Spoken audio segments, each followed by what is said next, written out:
Well, in 2008, the financial industry crashed, and perhaps propitiously, an unknown or anonymous person or persons named Satoshi Nakamoto created a paper where he developed a protocol for a digital cash that used an underlying cryptocurrency called Bitcoin. And this cryptocurrency enabled people to establish trust and do transactions without a third party. And the seemingly simple act set off a spark that's ignited the world, that has everyone excited or terrified or otherwise interested in many places. Now, don't be confused about Bitcoin, okay? Bitcoin is an asset. It goes up and down, and that should be of interest to you if you're a speculator. More broadly, it's a cryptocurrency. It's not a fiat currency controlled by a nation state, and that's of greater interest. But the real pony here is the underlying technology. It's called blockchain. So, for the first time now in human history, people everywhere can trust each other and transact peer-to-peer. And trust is established not by some big institution, but by collaboration, by cryptography, and by some clever code. And because trust is native to the technology, I call this the trust protocol. Now, you're probably wondering, well, how does this thing work? Fair enough. Assets, digital assets like money to music and everything in between, are not stored in a central place, but they're distributed across a global ledger using the highest level of cryptography. And when a transaction is conducted, it's posted globally across millions and millions of computers. And out there around the world is a group of people called miners. These are not young people, they're Bitcoin miners. And they have massive computing power at their fingertips, 10 to 100 times bigger than all of Google worldwide. And these miners do a lot of work. And every 10 minutes, kind of like the heartbeat of a network, a block gets created that has all the transactions from the previous 10 minutes. And then the miners get to work trying to solve some tough problems. And they compete. And the first miner to find out the truth and to validate the block is rewarded in digital currency. In the case of the Bitcoin blockchain, with Bitcoin. And then, this is the key part, that block is linked to the previous block and the previous block to create a chain of blocks. And everyone is time-stamped, kind of like with a digital wax seal. So if I wanted to go and hack a block and say, pay you and you with the same money, I'd have to hack that block, plus all the preceding blocks, the entire history of commerce on that blockchain, not just on one computer, but across millions of computers simultaneously, all using the highest levels of encryption in the light of the most powerful computing resource in the world that's watching me. Tough to do. And this is infinitely more secure than the computer systems that we have today. Blockchain, that's how it works. So the Bitcoin blockchain is just one. There are many. The Ethereum blockchain was developed by a Canadian named Vitalik Buterin. He's 19 years old. And this blockchain has some extraordinary capabilities. One of them is that you can build smart contracts. It's kind of what it sounds like. It's a contract that self-executes. And the contract handles the enforcement and the management, performance, and payment. The contract kind of has a bank account, too, in a sense, of agreements between people. And today, on the Ethereum blockchain, there are projects underway to do everything from create a new replacement for the stock market to create a new model of democracy where politicians are accountable to citizens. So, to understand what a radical change this is going to bring, let's look at one industry, financial services. You recognize this? Rube Goldberg machine. It's a ridiculously complicated machine that does something really simple, like crack an egg or shut a door.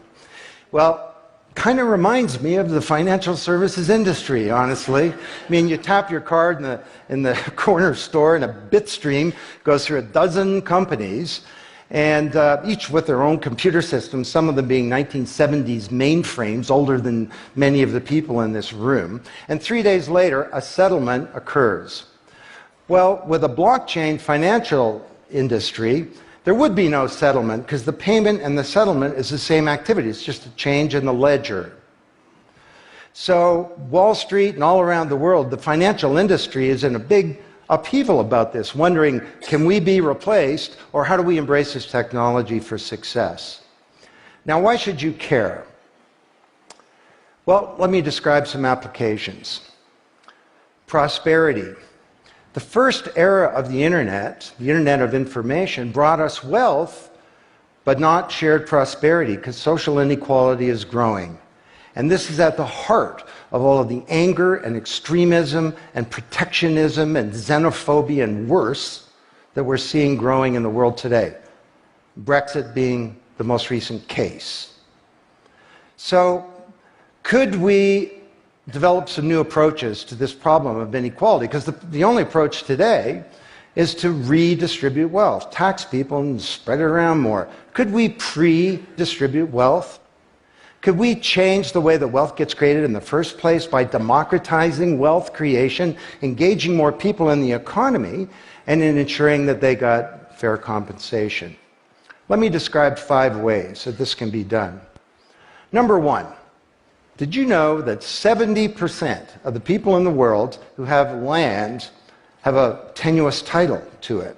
So you got a little farm in Honduras, some dictator comes to power, he says, I know you got a piece of paper that says you own your farm, but the government computer says my friend owned your farm. This happened on a mass scale in Honduras, and this problem exists everywhere. Hernando de Soto, the great Latin American economist, says this is the #1 issue in the world in terms of economic mobility, more important than having a bank account. Because if you don't have a valid title to your land, you can't borrow against it, and you can't plan for the future. So today, companies are working with governments to put land titles on a blockchain. And once it's there, this is immutable. You can't hack it. This creates the conditions for prosperity for potentially billions of people. Secondly, a lot of writers talk about Uber and Airbnb and TaskRabbit and Lyft and so on as part of the sharing economy. This is a very powerful idea that peers can come together and create and share wealth. My view is that these companies are not really sharing. In fact, they're successful precisely because they don't share. They aggregate services together and they sell them. What if rather than Airbnb being a $25 billion corporation, there was a distributed application on a blockchain, we'll call it Airbnb, and it was essentially owned by all of the people who have a room to rent. And when someone wants to rent a room, they go onto the blockchain database and all the criteria sift through, help them find the right room, and then the blockchain helps with the contracting, it identifies the party, it handles the payments, just through digital payments are built into the system, and it even handles reputation, because if she rates a room as a 5-star room, that room is there, and it's rated, and it's immutable. So the big sharing economy disruptors in Silicon Valley could be disrupted, and this would be good for prosperity. Number 3, the biggest flow of funds from the developed world to the developing world is not corporate investment, and it's not even foreign aid. It's remittances. This is the global diaspora, people who've left their ancestral lands, and they're sending money back to their families at home. This is $600 billion a year, and it's growing, and these people are getting ripped off. Annalie Domingo is a housekeeper, and she lives in Toronto, and every month she goes to the Western Union office with some cash to send her remittances to her mom in Manila. It costs her around 10%. The money takes 4 to 7 days to get there. Her mom never knows when it's going to arrive. It takes 5 hours out of her week to do this. 6 months ago, Annalie Domingo used a blockchain application called Abra. And from her mobile device, she said $300 went directly to her mom's mobile device without going through an intermediary. And then her mom looked at her mobile device, and it's kind of like an Uber interface. There's Abra tellers moving around. She clicks on a teller that's a 5-star teller. He's 7 minutes away. The guy shows up at the door, gives her Filipino pesos. She puts them in her wallet. The whole thing took minutes, and it cost her 2%. This is a big opportunity for prosperity. Number 4, the most powerful asset of the digital age is data. And data is really a new asset class, maybe bigger than previous asset classes like land under the agrarian economy or an industrial plant, or even money.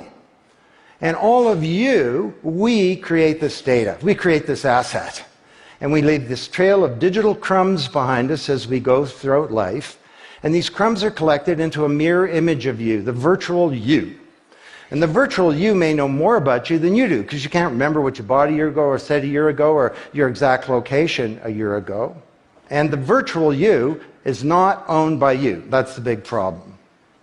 So today there are companies working to create an identity in a black box. The virtual you owned by you.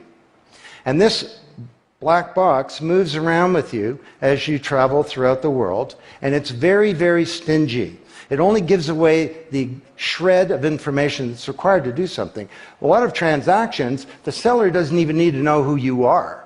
They just need to know that they got paid.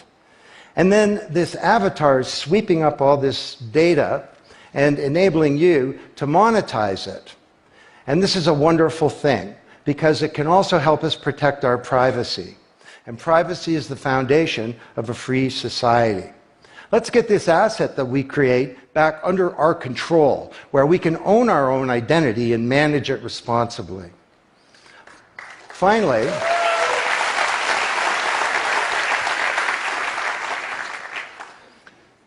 number 5, there are a whole number of creators of content who don't receive fair compensation because the system for intellectual property is broken. It was broken by the first era of the internet.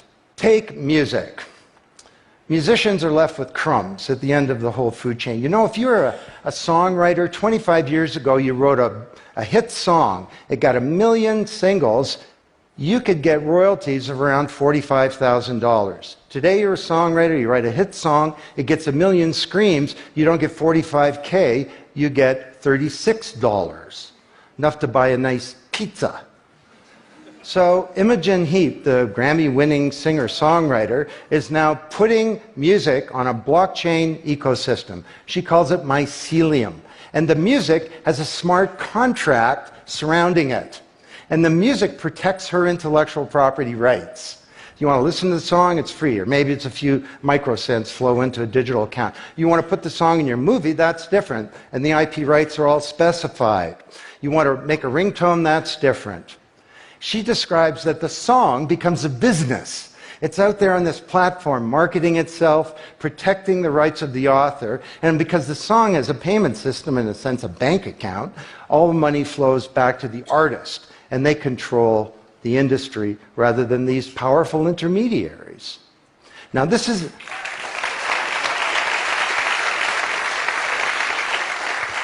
not just songwriters, it's any creator of content, like art,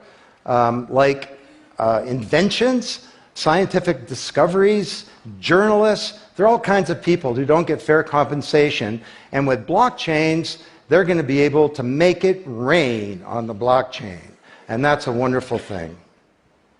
So these are 5 opportunities out of a dozen to solve one problem, prosperity, which is one of countless problems that blockchains are applicable to. Now, technology doesn't create prosperity, of course, people do. But my case to you is that, once again, the technology genie has escaped from the bottle, and it was summoned by an unknown person or persons at this uncertain time in human history, and it's giving us another kick at the can, another opportunity to rewrite the economic power grid and the old order of things, and to solve some of the world's most difficult problems. if we will it. Thank you.